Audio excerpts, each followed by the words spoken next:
Congratulations, Commander! Ophelia is such a subservient girl, typically undead, but I'm certain she'll bloom aboard the Raven. Dragons are free spirits, which is bound to rub off on her. So you got hitched, did you, Commander? Here, here! Wouldn't have gone for Ophelia myself, though. Wouldn't want to bone, well, bone.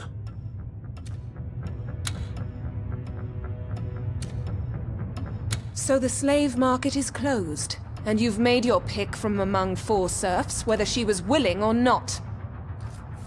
Here's hoping Lady Ophelia won't let you walk all over her. But I fear the worst for a woman stemming from that backwardly strict undead society. If your decisions on the battlefield were as deplorable as the ones you made regarding the royal nuptials, we'd all have painfully perished by now. An undead commander? Really? They say that as long as it moves, it's not necrophilia, but in my opinion, you're coming uncomfortably close.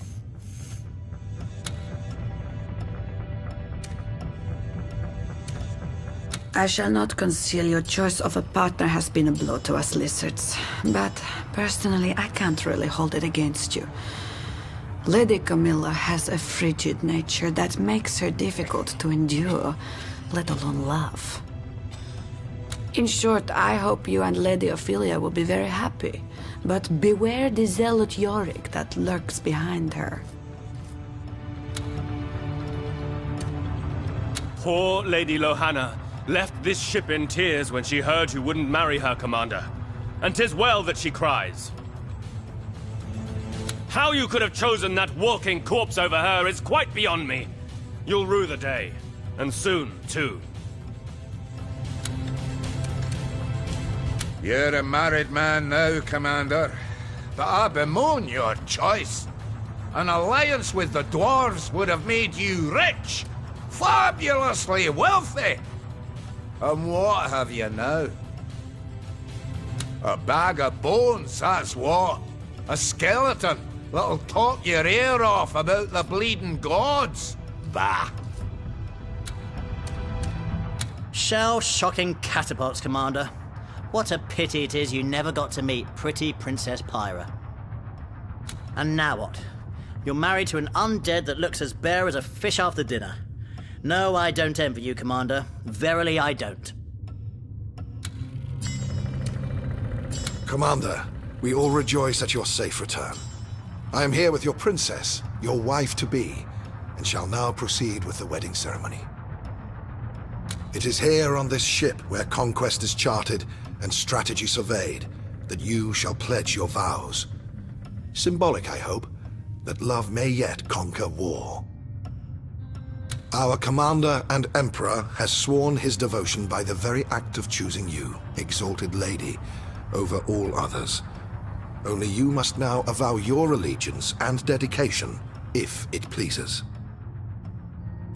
Lady Ophelia, do you take the dragon to be your husband, to love and cherish, now and forever? My lord and love, I do. Then by the grace of the Almighty Seven, I now pronounce you man and wife. May joy and prosperity be your constant companions. Go forth, be merry, and make merry. Blessed be the both of you. And blessed be the Seven.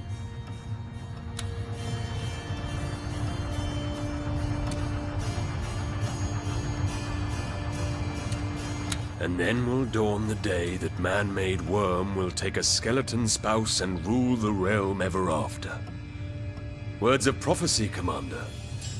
Your match was preordained by the Seven. Every undead in the land will stand by you, battalion after battalion of bone.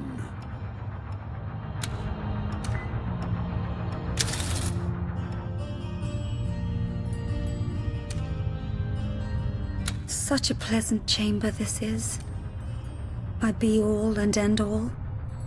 So light and luxurious. Quite different from the rooms I frequented afore. Dark as the grave. Black as the secret branded upon my very being. Oh, I can hide it no longer. It singes my soul. Perchance if I confess its devilish sting will subside. You have been deceived, dearest dragon. For you have married a princess, destined for decay. Not mine is the holy perpetuity of the bone. A malicious malady mangles my marrow. Thus I have been punished by the Seven. So say the priests of the Skeleton Spire. Though for what insidious infraction I know not. They have forbidden me to seek a cure. For to do so would be to defy the decrees of the divines. But now that I am here, my love, here with you aboard this wondrous raven, I hope I may as yet counter the cancer that consumes me. You'll stand by me, won't you, my love? I long to banish the blight that burdens my body, but I cannot dispel it alone.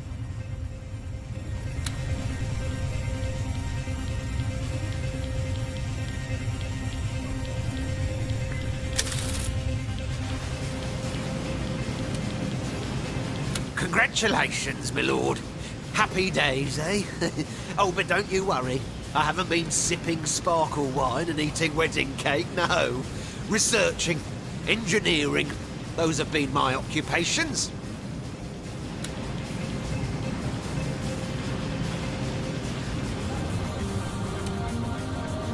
It has come to my attention that Lady Ophelia has been consulting some impish quack, hoping he'll be able to offer her a cure for the malady that afflicts her. Silly girl. If the Seven deemed it fit to brittle her bones, she should accept their judgment.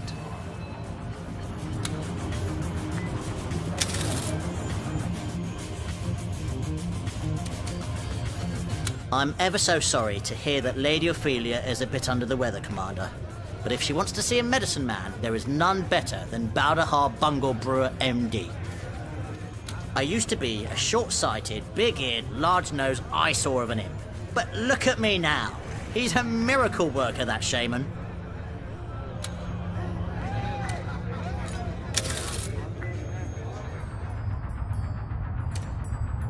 My moon and sun, joyous tidings. I have not half the time hence it takes my hourglass to void its life. Parlayed with an imp of wise and cryptic nature, a shaman widely idolized among his kind. He has ensured me he can concoct a brew laced with ingredients of most mystic fancy that will drive the sickness from my bones, much like a single burst of your mighty fire breath would cleanse a kobold-cluttered lair. And yet, apprehension doth beset me. Caution stays my hand.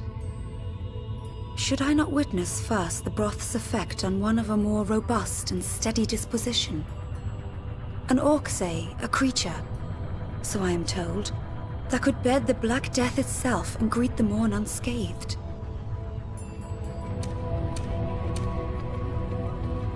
That means it will be me who shall deliver them unto the Reaper, or from him. Only the Seven can tell. If such is thy counsel, my love, then so shall it be.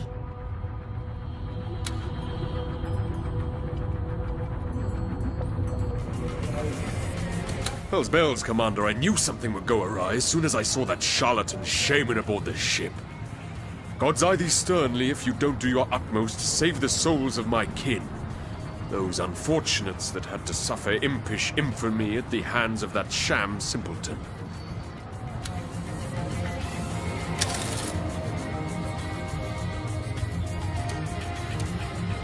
This is a tad embarrassing, Commander. Never have I known any of Bungle Brew's grogs to turn queer all of a sudden. Lady Ophelia must have prepared it wrong or something. That really is the only explanation.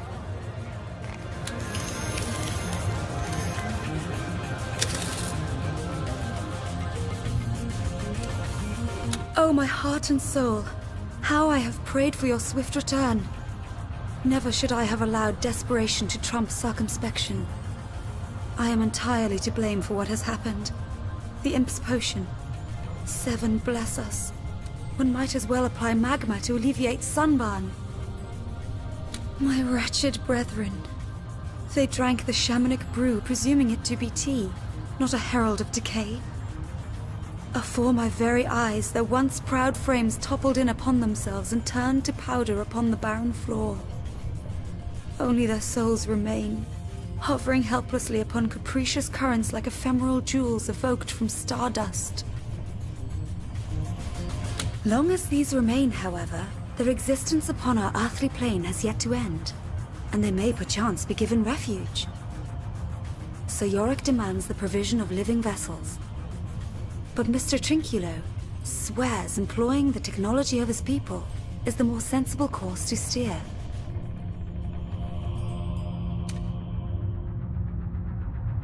Though I have come to dread the ramifications induced by impish machinations, I must concede to your wishes when confronted with your will and wisdom.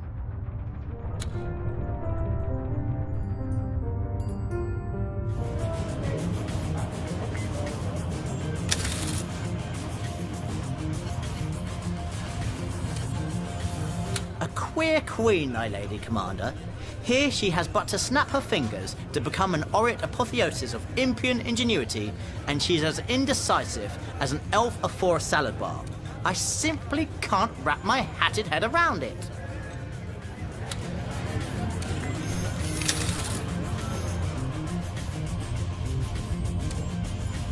My great love, my dawn and dusk, minister to me with thy counsel, for I am lost in the blinding mists of misgiving.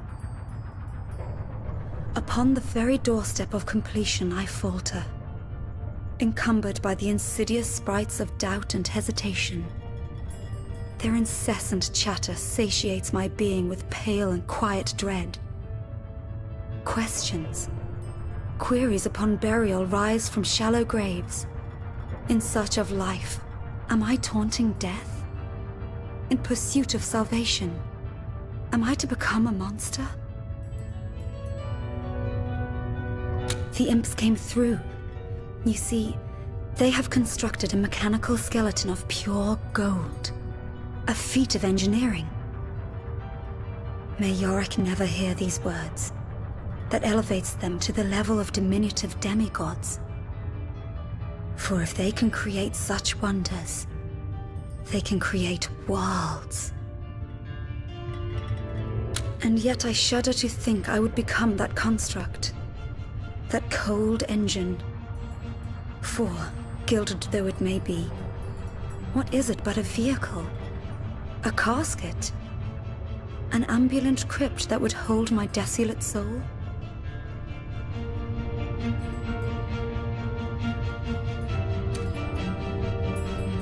May the Seven forgive my indecision. But if you too, O dragon, perceive a metal me would be a material me only, I acquiesce in the knowledge we are making the right decision, be it perchance a hopeless one.